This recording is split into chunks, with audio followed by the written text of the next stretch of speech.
Madam President, before I start, I'd like to be sure if our colleague Senator Lito Lapid will also stand to second the motion. Oh, I mentioned that all the members of the minority. I failed to mention Senator Lito Lapid. I am sure that the good senator from Pampanga would like to associate himself with the motion of Senator Subiri. Madam President, Proceed. I got his word. He is not seconding the motion of Senator Mig Subiri.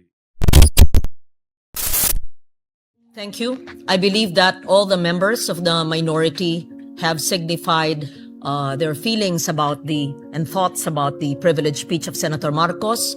There has been an objection by Senator Rodante Marcoleta. May we hear the reasons for the objection? Madam President, before I start, I would like to make, I'd like to be sure if our colleague Senator Lito Lapid will also stand to second the motion. Oh, I mentioned that all the members of the minority. I failed to mention Senator Lito Lapid. I am sure that the good senator from Pampanga would like to associate himself with the motion of Senator Subiri. Okay.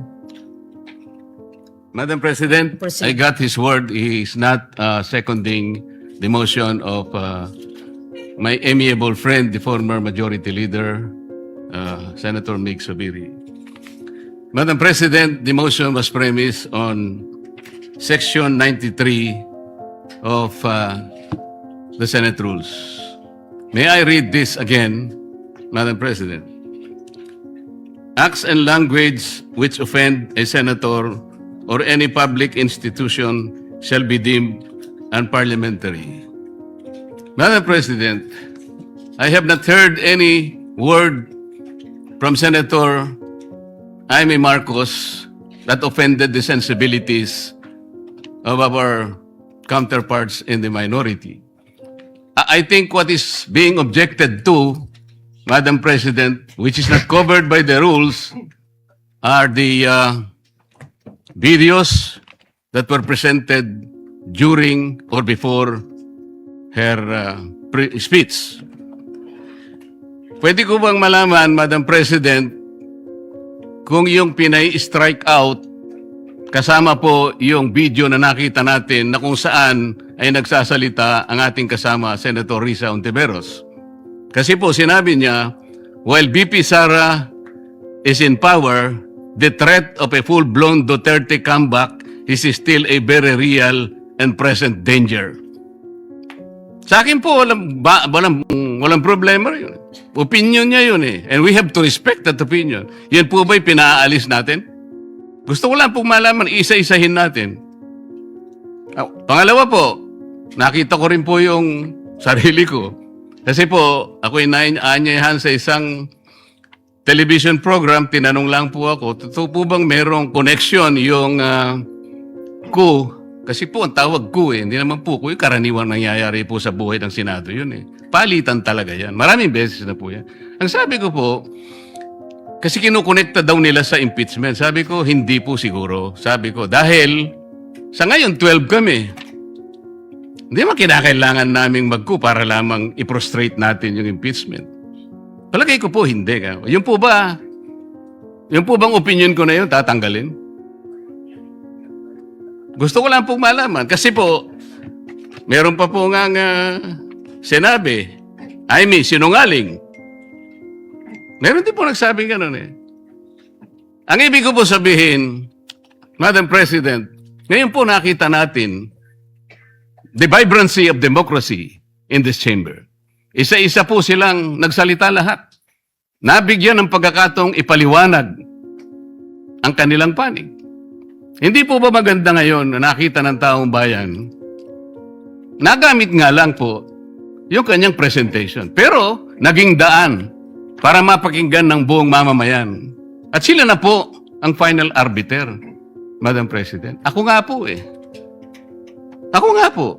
Kailan lang nag-privilege speech ang isa sa atin dito. Habang nagsasalita siya, pinadaan niya ang isang slide na merong isang papel, na merong takip, at pagkatapos merong nakasulat, care of Congressman Marcoleta, 500. Isang kapirasong papel na tinakpan. Nung hindi pinatos ng media, kinabukasan, nagpa-interview siya, hindi minsan, 2 beses. Para lamang ipangalandakan ang importansya ng papel na may takip at merong nakasulat, Care of Kong Marcoleta, 500. Nagsalita po siya sa media 2 beses. At paiimbestiga raw ako sa ombudsman. Dahil po ba sa media nangyari yon at hindi dito? May diferensya po ba? Wala. Walang diferensya yun. Pareho lang yun. Napakasensitibo natin sa ibang banda. Pero hindi natin nakikita ang ginagawa natin. On the other hand. Bakit po hindi nasasagot hanggang ngayon yung tanong ni Senador Risa? Bakit po tayo nagkaganito ngayon, Madam President?